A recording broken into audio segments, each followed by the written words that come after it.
स्वयंवर में इतना प्रेम प्रदर्शन और यहाँ लाने के पश्चात इतनी उपेक्षा से कि आपने आंखें ही मूंद ली मुझे देखने से। क्या मेरा प्रेम एकांगी प्रेम बन के रह जाएगा?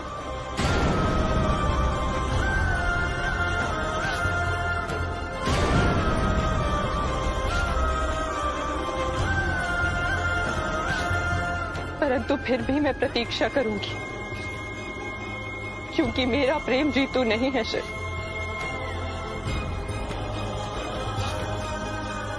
जो आपके तिरस्कार और आपकी उपेक्षा के पवन के झोंके से बदल जाए। मैं प्रतीक्षा करूंगी आपके बदलने की, और तब तक करूंगी जब तक मैं कर सकूं। सत्य सत्य कहा था मेरे पिताश्री ने, आप मुझसे प्रेम नहीं करते। आपने केवल शत्रुता निभाई है, मुझसे भी और मेरे पिताश्री से भी। मैं मात्र एक विजय प्रतीक हूं आपके लिए। मेरे पिताश्री को है और तुच्छ साबित करने के लिए आप मुझे यहां लेकर आए। अपनी शत्रुता की अग्नि को शांत करने के लिए आपने मुझसे विवाह किया था और आप मुझे यहां लाए। आंखें खोलिए शिव, आंखें खोलिए, मेरे प्रश्नों का उत्तर दीजिए, मेरे आरोपों का स्पष्टीकरण कीजिए। यदि आप आंखें नहीं खोलेंगे तो मैं ये सत्य स्वीकार लूंगी कि मैं केवल आपके लिए एक वस्तु हूं।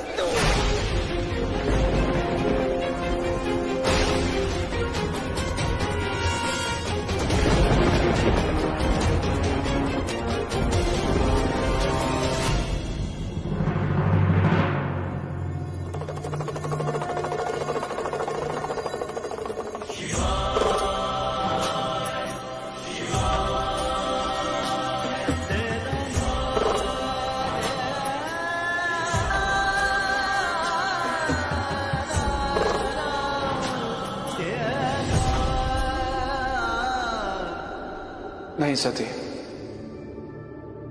यह सत्य नहीं है।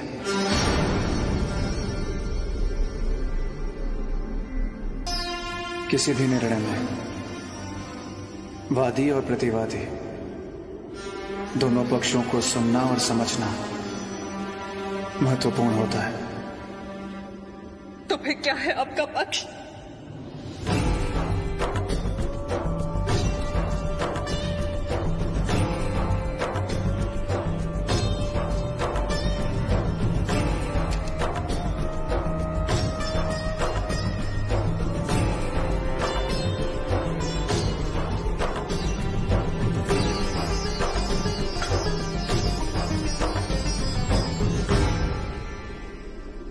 हम दोनों वस्तु नहीं हैं, एक दूसरे के पूरक हैं, एक दूसरे के विश्वास हैं। हम दोनों सदा से एक दूसरे से प्रेम करते आए हैं और सदा एक दूसरे से प्रेम करते रहेंगे। यही सत्य है। असत्य है ये, असत्य है शिव। यदि आप मुझसे प्रेम करते तो अपनी सती को भुलाकर किसी और का ध्यान क्यों कर रहे थे? जिस विवाह के लिए, जिस मिलन के लिए संपूर्ण संसार उल्लसित है, हर एक देवी देवता प्रसन्न है, उस नव विवाहिता से मिलन के प्रति आप उदासीन हैं। क्यों? ये राम कौन है? श्री राम नारायण के 7वें अवतार है माता।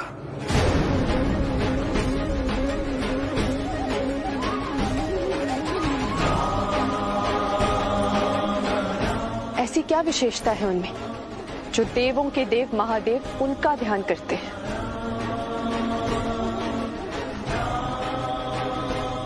ये तो नहीं जानता माता, परंतु इतना अवश्य जानता हूं कि वो पुरुषों में उत्तम है।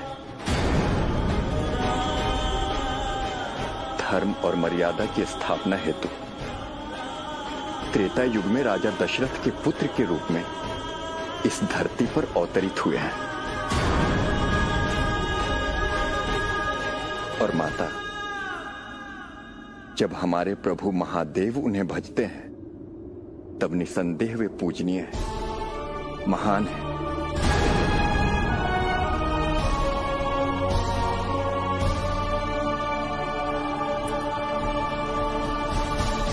जो नव विवाहिता को विस्मृत करा दे, उस पूजनीय और महान राम को परीक्षा देनी होगी।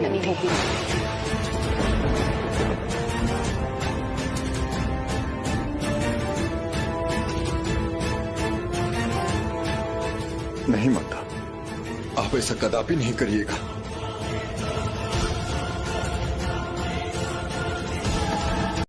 ऋषिवर, वातावरण में शीतलता है। लगता है आसपास कोई जलाशय है। आप आराम कीजिए, मैं जल लेकर आती हूँ। और अपना ध्यान भी रखिएगा आप।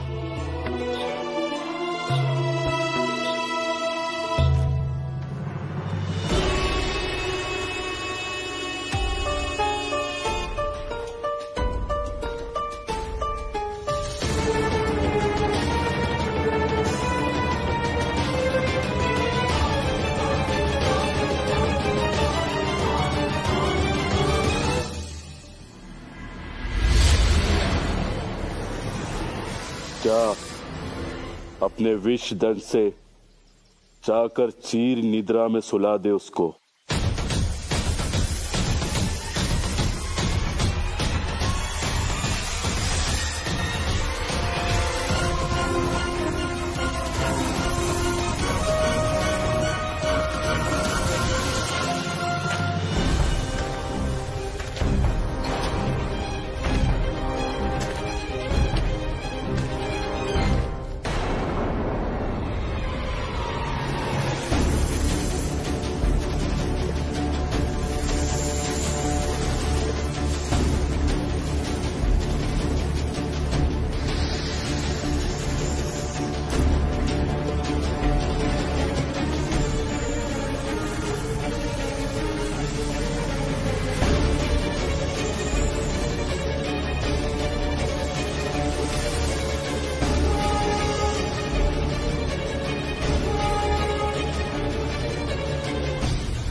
प्रलय भी आ जाए ऋषिवर, मैं आपकी निद्रा भंग नहीं होने दूंगी।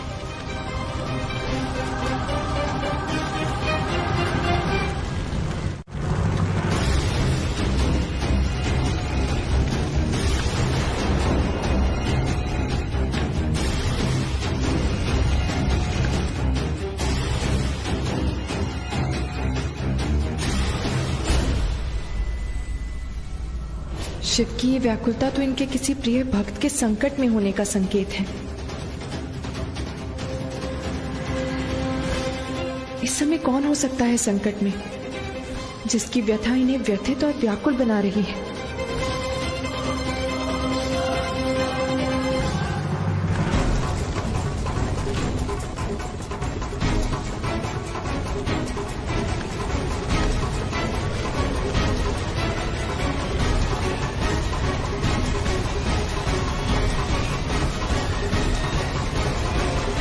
ओम नमः शिवाय, ओम नमः शिवाय, ओम नमः शिवाय, ओम नमः शिवाय, ओम नमः शिवाय।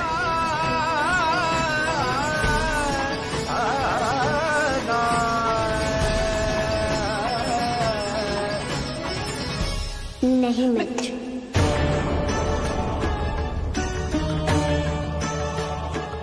क्यों मित्र? आपके पांव अग्नि से तप रहे और तप पांव को शीतल जल से ही शीतलता मिलेगी। मुझे आपके पांव धोने दीजिए। इससे मेरी माता का कष्ट बढ़ जाएगा और मैं नहीं चाहूंगा कि मेरा सुख मेरी माता के कष्ट वृद्धि का कारण बने।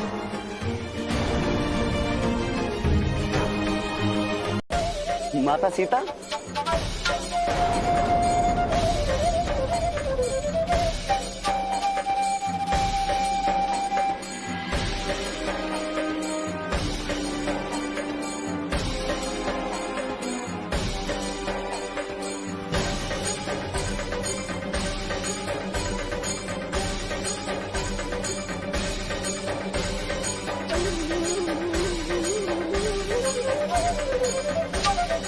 प्रणाम माता आदिशक्ति।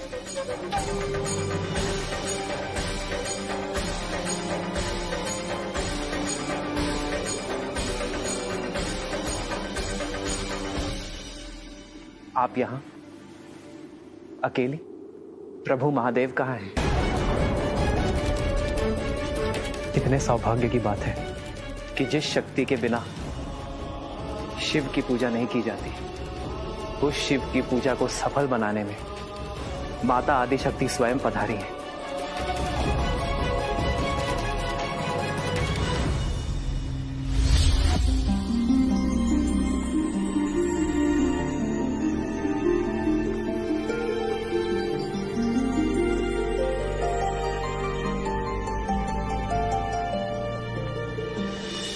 आपका सीता से शीघ्र मिलन हो।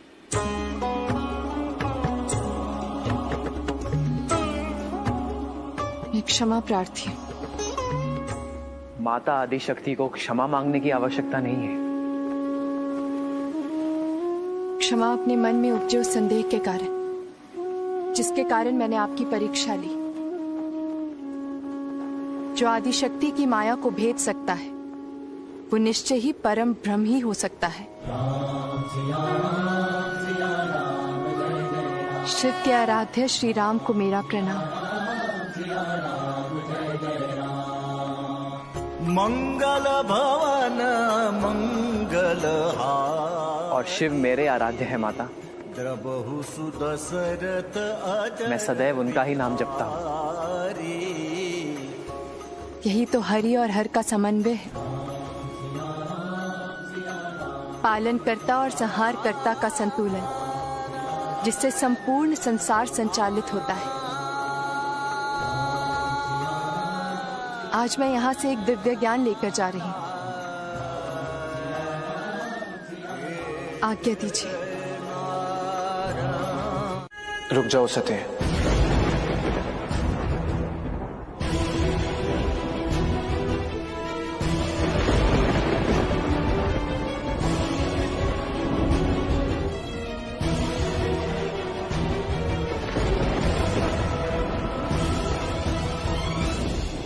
अब तुम यहां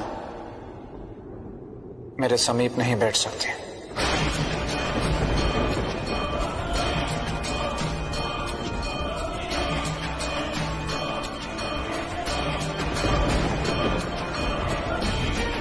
मेरी वामांगी होने का अधिकार तुम खो चुके हो।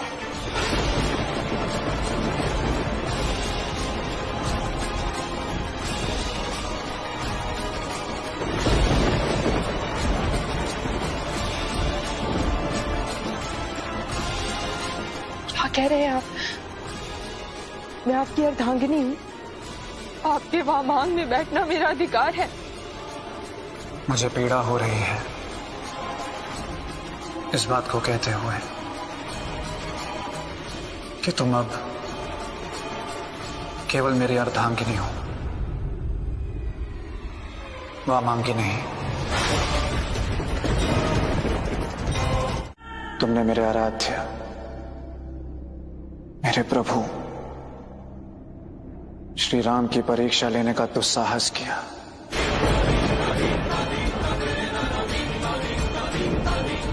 और इसी क्रम में तुमने उस स्त्री का रूप धारण किया जिन्हें मैं माता के रूप में पूजा करता हूं। आदि शक्ति की अयोग्यता इस संसार के नियम, धर्म, कर्म सब पर एक प्रकार का कुठारघात है।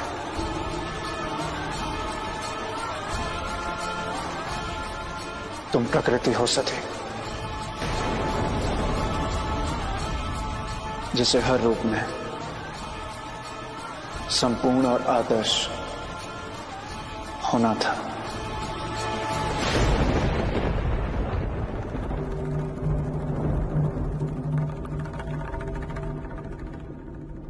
जब तक तुम मात्र दक्ष की पुत्री थी तो यह सब क्षमा योग्य होता, परंतु अब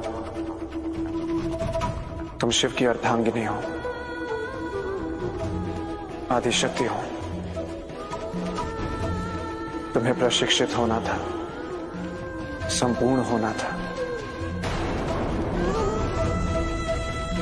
धैर्य और संयम से काम लेती तो संभवतः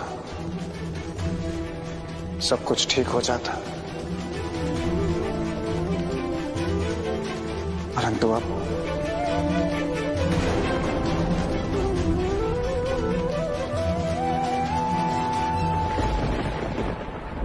नारायण का मंदिर इस अवस्था में? कभी यहाँ भक्तों की भीड़ लगी रहती होगी देवी। भक्तों ने भी भगवान को निर्जन और एकांत में छोड़ दिया।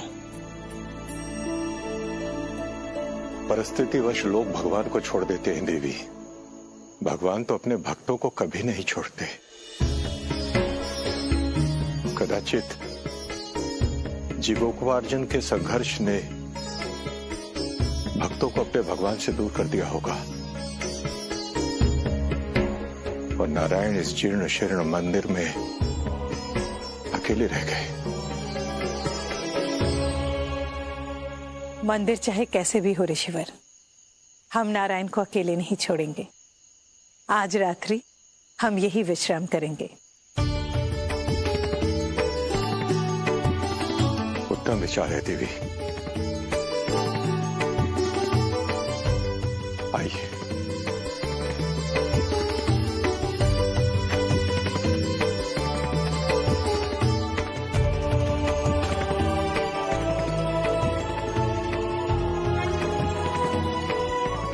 देवी, मेरे मन में एक प्रेरणा ने जन्म लिया है। कल प्रातः उठकर हम सर्वप्रथम इस मंदिर को स्वच्छ बनाएंगे और उसके उपरांत नारायण की विधिवत पूजा अर्चना करेंगे और उसके बाद ही आगे की यात्रा प्रारंभ करेंगे देवी। अवश्य ऋषिवर।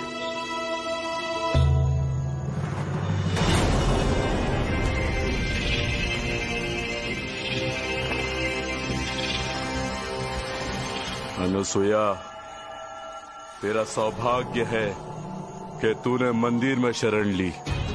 बच गई तू, क्योंकि मंदिर के भीतर मेरी सारी शक्तियां निष्प्रभावी हो जाती है।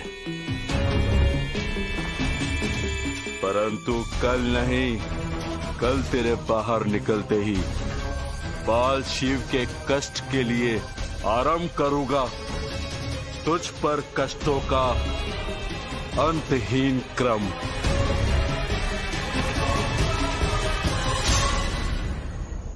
ये समस्त देवगण एक यज्ञ में जा रहे हैं। तो ये बात आप मुझसे छिपा क्यों रहे? वो इसलिए क्योंकि वो यज्ञ आपके पिता प्रजापति दक्ष कर रहे हैं।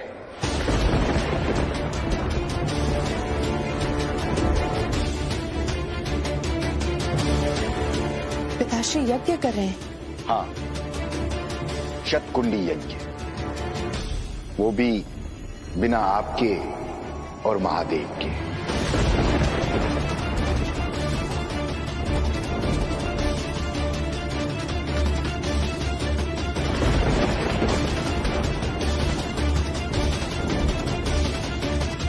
कदापि नहीं, पिताश्री ऐसा कदापि नहीं कर सकते। माता, मुझे आपके इस दुख का पूर्व अनुभव था, इसीलिए मैं आपको ये बात नहीं बताना चाहता था, परंतु ये सत्य है। प्रजापति दक्ष ने आपको और महादेव को इस यज्ञ में निमंत्रण न देने का निर्णय लिया है।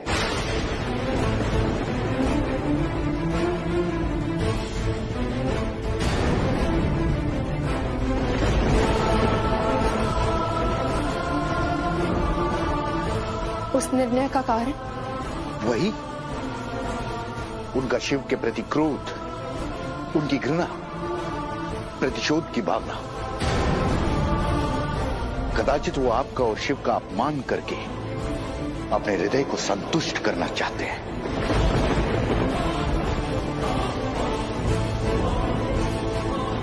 माता, मेरा आपसे यही परामर्श है कि आप इस यज्ञ को भूल जाइए। नहीं देवर्षि, इस यज्ञ को भुलाना उचित नहीं होगा।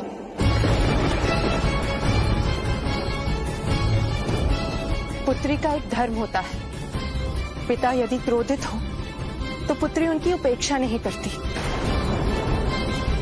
और अपने पिता के घर जाने के लिए एक पुत्री को निमंत्रण की आवश्यकता नहीं होती। मैं जाऊंगी, अवश्य जाऊंगी, और आप देखना, मेरे पिताश्री मुझे देखकर हर्षित होंगे।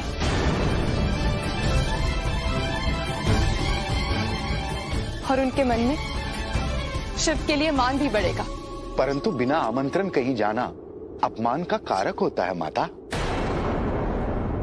मुझे नहीं लगता है कि प्रभु आपको वहां जाने की अनुमति देंगे। मुझे उनकी अनुमति चाहिए भी नहीं। मैं यज्ञ में स्वयं जाऊंगी और शिव के बिना ही जाऊंगी।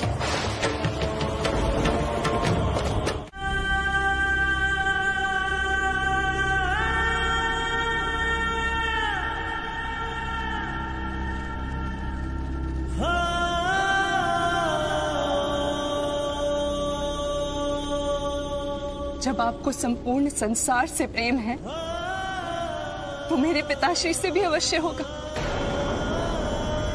तो चलिए शिव, मेरे साथ उनके यज्ञ में चलिए। चलिए।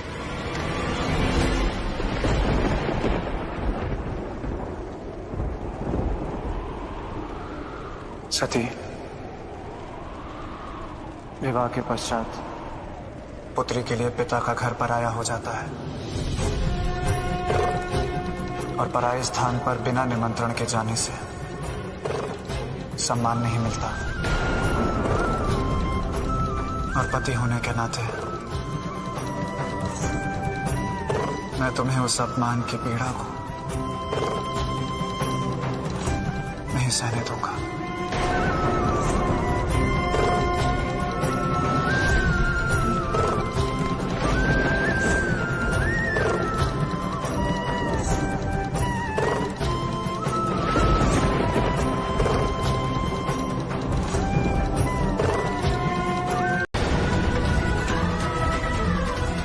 संभावना है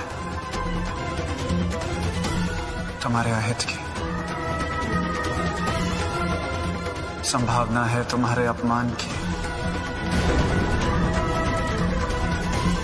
संभावना है तुम्हारे अशिष्ट की, और मैं अपना अपमान तो सह सकता हूं।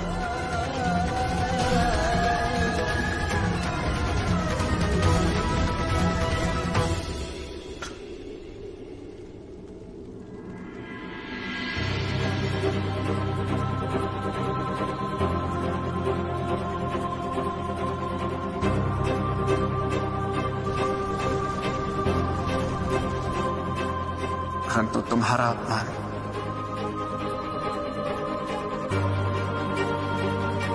सह नहीं पाऊंगा। पिता है वो मेरे, उन्होंने मुझे जन्म दिया है, और यदि आपको इस बात का डर है कि मेरे वहां जाने से मेरा अहित होगा, तो आपको मेरी सौगंध है,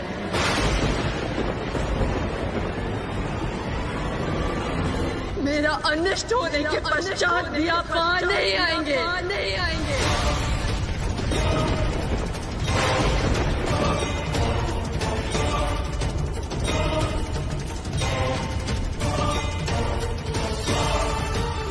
मैं जा रही हूँ शिव।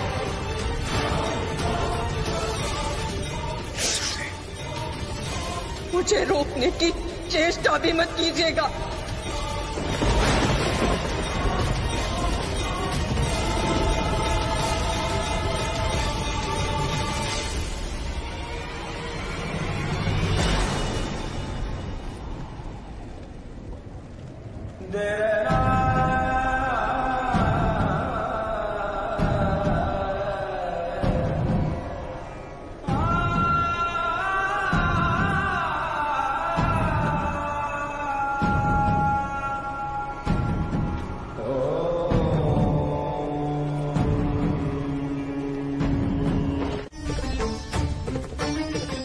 पुत्री के अपने पिता के घर जाने के लिए निमंत्रण की क्या आवश्यकता?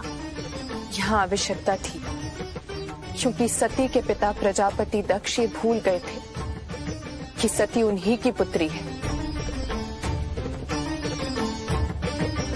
उनका संबंध अहंकार और अहंकार से उपजे प्रतिशोध से था।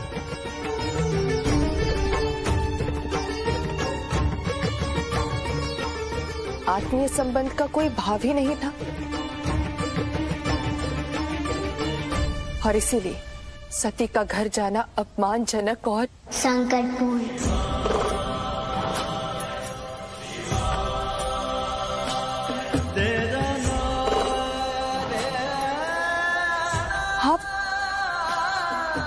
आपको कैसे पता कि सती पर संकट आने वाला था?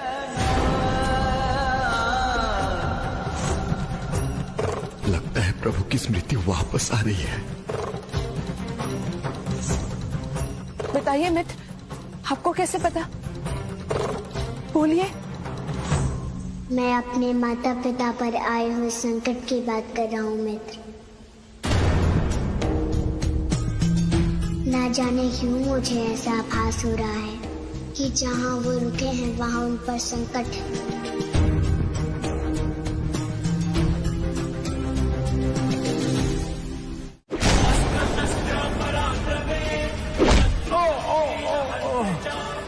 ऋषिवर, मुझे एक बात समझ में नहीं आ रही है, नारायण यहाँ पहुंचा कैसे? उसे कैसे पता चला कि हम उसे लेने आ रहे थे और अभी हम संकट में हैं? देवी, जब इस संसार के सामान्य से सामान्य बालक में भी ईश्वरी गुण होते हैं, सभी छोटे बालक देवतुल्य होते हैं, तो आपके पुत्र तो साक्षात त्रिदेव हैं देवी, त्रिकालदर्शी हैं ये। भूत वर्तमान भविष्य सभी के ज्ञाता है, तब इनसे कुछ छिपा भी कैसे रह सकता है देवी?